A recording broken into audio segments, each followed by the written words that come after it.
दोस्तों आज के वीडियो में हम देखेंगे कि किस तरीके से हम लोग कस्टम मॉड्यूल का उपयोग करके एक कस्टम ब्लॉक बनाते हैं, है ना। और उस ब्लॉक पे हम लोगों को डेटा रेंडर करवाना है कस्टम टेम्पलेट का यूज करके। तो मेरे पास ये drupal.org का ऑफिशियल डॉक्यूमेंटेशन ओपन है, जिसमें कि हम लोग एक मॉड्यूल का उपयोग करके एक कस्टम ब्लॉक बना रहे हैं। ठीक है, तो सबसे पहले हमको क्या करना पड़ेगा, ये एक इसका स्टैंडर्ड कोड है जिसमें ये एक नेम स्पेस हमको लेना पड़ेगा। यहाँ पे हमको हेलो वर्ल्ड को हमारे मॉड्यूल नेम से रिप्लेस करना होगा और फिर यहाँ पर ये ड्रूपल का जो कोर ब्लॉक का सिस्टम है उसको इंक्लूड करना होगा। और ये कोड स्टैंडर्ड कोड है, तो मैंने क्या किया है, इस कोड को कॉपी किया। अब यहाँ पर ये बोल रहा है कि हमको एक फाइल बनाना पड़ेगा जो एसआरसी फोल्डर हमारा मॉड्यूल का होगा, उसके अंदर प्लगइन के अंदर ब्लॉक के अंदर इस तरीके से एक पीएचपी फाइल बनानी पड़ेगी। तो मैंने क्या किया, एसआरसी फोल्डर में गया। एसआरसी फोल्डर के बाद कंट्रोलर है ना, तो मैंने यहाँ पे एक प्लगइन फोल्डर बनाया। प्लगइन फोल्डर बनाने के बाद में मैंने यहाँ पे एक ब्लॉक का फोल्डर बनाया। ठीक है, प्लगइन फोल्डर बन गया मेरा। प्लगइन फोल्डर बनने के बाद मैंने यहाँ पे मैंने ब्लॉक का एक फोल्डर बना लिया। ब्लॉक का फोल्डर बनाया, प्लगइन फोल्डर बन गया। उसके बाद में मैंने क्या किया कि इसके अंदर एक पीएचपी फाइल बनाई, कस्टम ब्लॉक डॉट पीएचपी। तो आप ये देख सकते हैं custom block dot PHP open है। फिर मैंने जो स्टैंडर्ड कोड था, मतलब जो ड्रूपल का स्टैंडर्ड कोड था, उसको मैंने यहाँ से कॉपी किया और यहाँ पे मैंने क्लास का जो नाम है, क्लास का जो नेम है वो मैंने चेंज कर दिया। और फिर यहाँ पर मैंने इसकी जगह लिख देता हूं मैं कस्टम ब्लॉक। ठीक है, यहाँ पे मैं लिख देता हूँ कस्टम ब्लॉक। ये कस्टम ब्लॉक मैंने लिख दिया। अब हम लोगों ने क्या किया कि यहाँ पे जाके एक बार कैशे क्लियर किया। ठीक है, तो यहाँ पे मैंने ड्रस सीआर रन किया, इससे कैशिंग क्लियर हुआ ड्रूपल का। फिर क्या हुआ कि जब मैं यहाँ पे गया ब्लॉक में, ब्लॉक पेज के अंदर साइड बार फर्स्ट पे मेरे को इस ब्लॉक को करना है रेंडर। तो मैं यहाँ पे मैंने लिखा कस्टम ब्लॉक। ये देखिए, ये कस्टम ब्लॉक आ गया मेरा। और यहाँ पे टाइटल डिस्प्ले को मैंने हटा दिया और यहाँ पे मैंने सेव ब्लॉक को क्लिक कर दिया। अब इसमें आप देखेंगे कि यहाँ पे एडमिन के अंदर ये जो लिखा आ रहा है ना लेवल, ये एडमिन पे इस तरीके से दिखाई देगा। तो मैंने कस्टम ब्लॉक यहाँ ले लिया और यहाँ पे जाने के बाद में सेव ब्लॉक पे भी क्लिक कर दिया, है ना। फिर मैं मेरी साइट पे गया। साइट पे जाने के बाद में जो मेन ब्लॉक था उस पे गया, तो आप ये देख सकते हैं कि यहाँ पे कस्टम ब्लॉक आ रहा है। ठीक है, ये कस्टम ब्लॉक यहाँ पे दिखाई दे रहा है। अब मेरे को क्या करना है कि इसमें डेटा रेंडर करवाना है, वो भी टेम्पलेट के साथ। तो इसमें अपन डेटा रेंडर कराने का प्रोसेस आगे देखते हैं। ठीक है, तो अब इसमें मुझे डेटा रेंडर कराने के लिए मैं क्या करूंगा, यहाँ पे मैं ये जो फॉर्म है यहाँ पे मैं कुछ कोड लिखता हूँ। हम लोग क्या करते हैं कि डेटाबेस से कुछ डेटा को लेके आते हैं, मतलब डेटाबेस से हम लोग डेटाबेस से कुछ डेटा लेके आते हैं और फिर वो डेटा, वो नोड का जो डेटा होगा उसको मैं यहाँ पे शो कराता हूँ। ठीक है, तो मैंने क्या किया कि डेटाबेस का कोड है मेरे पास जो मैंने यहाँ पे लेके आया। मैंने क्या किया, यहाँ पे डेटाबेस का एक ऑब्जेक्ट बनाया। डेटाबेस का ऑब्जेक्ट बनाने के बाद में यहाँ पर मैंने डेटाबेस में ये नोड फील्ड डेटा टेबल से क्यूरी को एग्जीक्यूट करवाया। यहाँ पे सेलेक्ट क्यूरी लगाई मैंने। सेलेक्ट क्यूरी लगाने के बाद में यहाँ पे मैंने क्या किया, सारी फील्ड ले ली, सारी फील्ड ले ली। और फिर मेरे को केवल 3 ही रिकॉर्ड चाहिए, क्योंकि मेरे को यहाँ पे ब्लॉक पे सिर्फ 3 ही रिकॉर्ड को दिखाना है।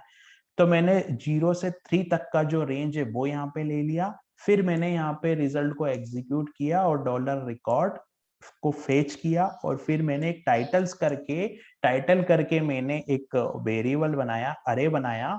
और इस अरे में मैंने सारी जो टाइटल वैल्यू है नोड के, तीनों टाइटल की जो नोड वैल्यू है वो मैंने यहाँ पे ले ली।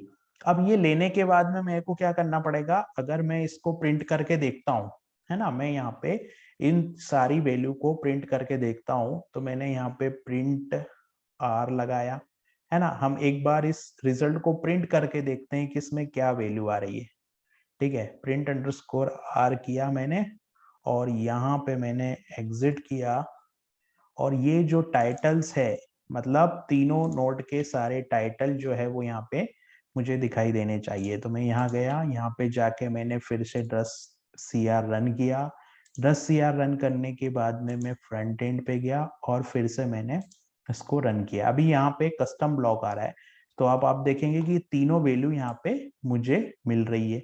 अब ये तीनों वैल्यू जो मेरे को मिल रही है ना, इन वैल्यू को मेरे को क्या करना पड़ेगा, डेटाबेस में, डेटाबेस की जो वैल्यू मिल रही है, डेटाबेस से जो वैल्यू मेरे को मिल रही है उसको मेरे को एक टेम्पलेट इंजन में पास करके और UILI मतलब जो लिस्ट फॉर्मेट होता है ना, ULLI, उसमें मुझे यहाँ पे पूरा डेटा इस ब्लॉक के अंदर मेरे को दिखाना है। तो उसके लिए मेरे को क्या करना पड़ेगा, एक टेम्पलेट बनाना पड़ेगा मेरे को, है ना। मेरे को क्या, एक टेम्पलेट बनाना पड़ेगा।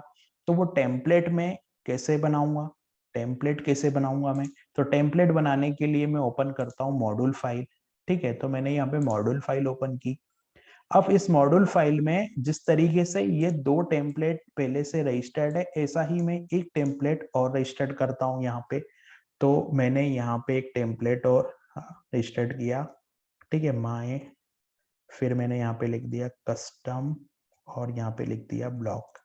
ये रजिस्टर्ड हो गया मेरा एक टेम्पलेट। फिर मैं यहाँ गया, मैंने यहाँ जाके इसको लिया अरे को, और यहाँ पे मैंने क्या किया कि एक वेरिएबल भी मेरे को लेना पड़ेगा। तो मैंने ये सेम वेरिएबल यहाँ पे ले लिया और इस वेरिएबल को मैंने यहाँ पे टाइटल्स करके नाम दे दिया। ठीक है, तो अब ये टेम्पलेट मेरा रजिस्टर्ड हो गया, लेकिन मुझे इस टेम्पलेट का HTML फाइल भी बनाना पड़ेगा। इस नाम से HTML फाइल भी मेरे को बनानी पड़ेगी। तो मैं टेम्पलेट्स फोल्डर के अंदर गया और टेम्पलेट्स फोल्डर के अंदर मैंने क्या किया कि यहाँ पे एक फाइल और मैंने यहाँ पे कॉपी किया और इसी फाइल को मैंने यहाँ पेस्ट कर दिया। ठीक है, यहाँ पे मैंने इस फाइल को कॉपी किया और इसी फोल्डर में जाके इसको पेस्ट किया।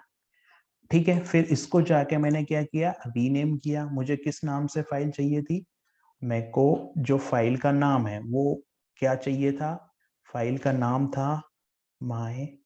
ठीक है, फिर यहाँ आएगा कस्टम, फिर यहाँ आएगा ब्लॉक, फिर यहाँ आएगा .html। ठीक है, ये हो गई मेरी फाइल, ये बन गई। ठीक है, अब मेरे को ये फाइल का जो कंटेंट है वो सेम है, क्योंकि मुझे ULLI के फॉर्मेट में डेटा चाहिए। तो मैंने फाइल भी बना दी, है ना।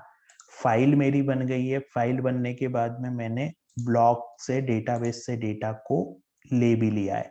ठीक है, अभी मैं क्या करूंगा कि ये जो यहाँ पे अब मेरे को डेटा पास करना है, टेम्पलेट के अंदर डेटा को पास करना है। तो टेम्पलेट के अंदर डेटा पास करना है, तो ये जिसे मैंने मार्कअप लिखा है ना, तो मार्कअप की जगह में थीम लिखूंगा। तो ये मैंने थीम लिख दिया और यहाँ पर मुझे लिखना पड़ेगा जो टेम्पलेट मैंने बनाया है ना उसका नाम। तो टेम्पलेट कौन सा बनाया मैंने, ये टेम्पलेट बनाया। तो इस टेम्पलेट का मैंने नाम लिखा यहाँ पे, ये टेम्पलेट नेम मैंने लिख दिया। ठीक है, फिर टेम्पलेट नेम के बाद में दूसरा मुझे लिखना पड़ेगा टाइटल। तो मैंने क्या किया, यहाँ गया, यहाँ पे मैंने लिखा जो वेरिएबल मैंने टेम्पलेट में लिया है। टेम्पलेट में लिया है वेरिएबल मतलब ये वाला जो वेरिएबल होता है ना, ये हमको यहाँ पे लिखना होता है। तो मैंने इस वेरिएबल को कॉपी किया, कॉपी करने के बाद यहाँ पे इसको पेस्ट कर दिया। ठीक है, फिर यहाँ पे मुझे पास करना पड़ेगा ये $टाइटल। तो मैंने क्या किया, $टाइटल्स को यहाँ पास कर दिया। ठीक है, $टाइटल यहाँ पास हो गया। अब यहाँ पे जो रिजल्ट रिटर्न आएगा, है ना, वो किस फॉर्मेट में आएगा, यहाँ से जो भी डेटा अब रिटर्न होगा वो ये टेम्पलेट कॉल करेगा। ये टेम्पलेट कॉल करेगा मतलब ये टेम्पलेट यहाँ पे जाएगा और यहाँ पे जाएगा, और टेम्पलेट फोल्डर के अंदर हमने जो टेम्पलेट बनाई है इसके लिए, कौन सी बनाई है, ये myblock.html डॉट, ये तो ये UL और LI के फॉर्मेट में हमको पूरा डेटा प्रिंट करेगा। तो अब हम लोग क्या करते हैं, यहाँ पे जाके कैशे को क्लियर करते हैं। तो हम लोगों ने कैशे क्लियर किया। कैशे क्लीन करने के बाद में हम लोग फिर से गए यहाँ और फिर से मैंने यहाँ पे इसको, पेज को रिफ्रेश किया। अब देख रहे हैं ये तीनों वैल्यू यहाँ पे प्रिंट हो रही है। अभी 3 वैल्यू यहाँ प्रिंट हो रही है और ये वैल्यू कहाँ से आ रही है, ये देखिए ULI है ना, UL li के फॉर्मेट में सारा डेटा आ रहा है और माय मॉड्यूल टेम्पलेट के अंदर my custom blog dot HTML dot file से ये जो डेटा है पूरा आ रहा है। तो इस तरीके से हम लोग कस्टम ब्लॉग बना सकते हैं। कस्टम ब्लॉग बनाने के बाद में उसको टेम्पलेट में डेटा को रेंडर करना होता है। डेटा को पास किया टेम्पलेट के अंदर और फिर उस टेम्पलेट के थ्रू हमने पूरा डेटा प्रिंट किया। तो एक बार फिर से हम लोग पूरा प्रोसेस देख लेते हैं। ब्लॉग बनाने के लिए हम लोगों ने क्या किया, SRC फोल्डर के अंदर प्लगइन का एक फोल्डर बनाया, उसके अंदर ब्लॉग का एक फोल्डर बनाया और उसके अंदर हमने कस्टम ब्लॉग डॉट PHP एक फाइल बनाई। इस फाइल बनाने के बाद में जो स्टैंडर्ड कोड है वो हमने यहाँ से लिया है ना, ये जो क्लास का बिल्ड फंक्शन जो हमको बना के दिया ड्रूपल ने, वो मैंने लिया और इस बिल्ड फंक्शन में मैंने डेटाबेस से कुछ डेटा लिया। ठीक है, फिर मैंने क्या किया, यहाँ से एक इस डेटा को पूरा टेम्पलेट के अंदर मैंने पास किया। तो उसके पहले मैंने टेम्पलेट रजिस्टर्ड की। तो टेम्पलेट रजिस्टर्ड कैसे होगी, माय मॉड्यूल के अंदर में गया, मॉड्यूल के अंदर मैंने यहाँ पे हुक थीम इंप्लीमेंट किया। हुक थीम इंप्लीमेंट में मैंने यहाँ पे इस टेम्पलेट को ये टेम्पलेट का नाम हो गया और ये टेम्पलेट का वेरिएबल हो गया। फिर मैंने क्या किया, टेम्पलेट्स फोल्डर के अंदर जाके और इस फाइल को बनाया। तो ये फाइल बनाई, फिर उसमें मैंने UL और LI को लिखा और उसके अंदर मैंने फॉर लूप लगाया और इस फॉर लूप के अंदर मैंने UL LI फॉर्मेट में इसको प्रिंट करवाया। यहाँ पे सारे टाइटल से जो वैल्यू वहां से पास हो रही है वो ये है और इसमें से एक एक वैल्यू को फेच करके टाइटल के अंदर ये वैल्यू आ रही है। तो इस तरीके से हम लोगों ने टेम्पलेट के अंदर ये वैल्यू पास की है। अब अगर मान लीजिए मैं यहाँ पे 3 की जगह 5 कर देता हूँ, है ना, 3 की जगह 5 कर देता हूँ तो क्या होगा, 5 वैल्यू प्रिंट होगी। अभी मैं डेटाबेस यहाँ पे मैं क्या कर देता हूँ, 5 कर देता हूँ, है ना। तो 3 की जगह क्या होगा, 5 वैल्यू प्रिंट होगी। एक बार फिर से मैं ड्रस.cr रन करता हूँ। ड्रस.cr रन करने के बाद में हम देखेंगे कि यहाँ पे 3 की जगह 5 वैल्यू आ जाएगी यहाँ पे। ठीक है, तो ये देखिए 3 की भी जगह 5 वैल्यू हो गई। तो इस तरीके से हम लोग यहाँ पे कस्टम ब्लॉग बना सकते हैं और उसके अंदर डेटा को रेंडर कर सकते हैं।